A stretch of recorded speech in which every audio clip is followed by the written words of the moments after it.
Hi, this is Rabbi Alex, and these are my Torah thoughts for this week. It's Parashat Bemidbar. The first time I traveled to Israel was in 1989. It was a difficult year there, with the first Intifada in full swing. The stores and the Arab marketplace were boarded up, and the pictures on the news were filled with Arab children throwing rocks at Israeli soldiers. Around that same period, an American woman by the name of Catherine Hedinger also made her way to Israel to visit her sister.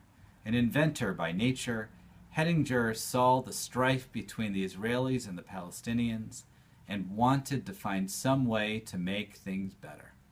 Perhaps she could create a toy that would help take the violent energy of the Arab youth and turn it into a different direction.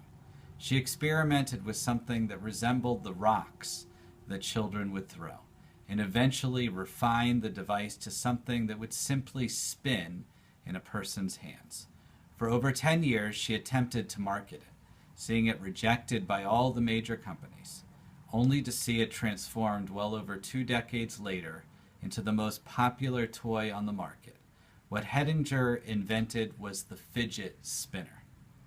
Now these are the little devices that you spin like this.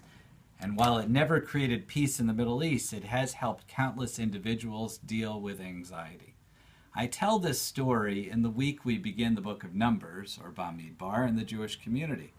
Numbers, which begins with the mobilization of the Israelite army in preparation for war, is filled with strife throughout, from both external and internal forces. Stuck in the wilderness for a prolonged period of time, the 40-year journey of the Israelites from Egypt to the Promised Land begins to stagnate and seems at times to fall apart. Perhaps this is the type of restless energy that Hedinger had in mind in creating the fidget spinner, energy that could easily, literally spin out of control. But there is a bright side to the book of Numbers, and perhaps it is the secret purpose of the book itself. Conflict is part of life.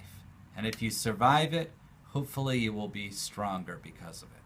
In the book of Numbers, Moses will have his leadership tested, Aaron and Miriam will die and leave leadership vacuums in their place, and the Israelites will actively resist the plan that is in place for them.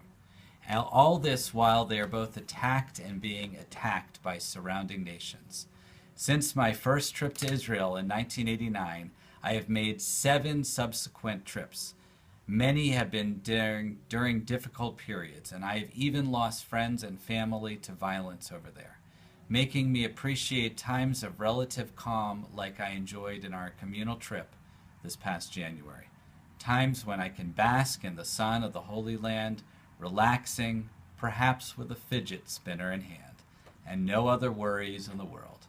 How rare these moments are, and how very beautiful. Shabbat Shalom.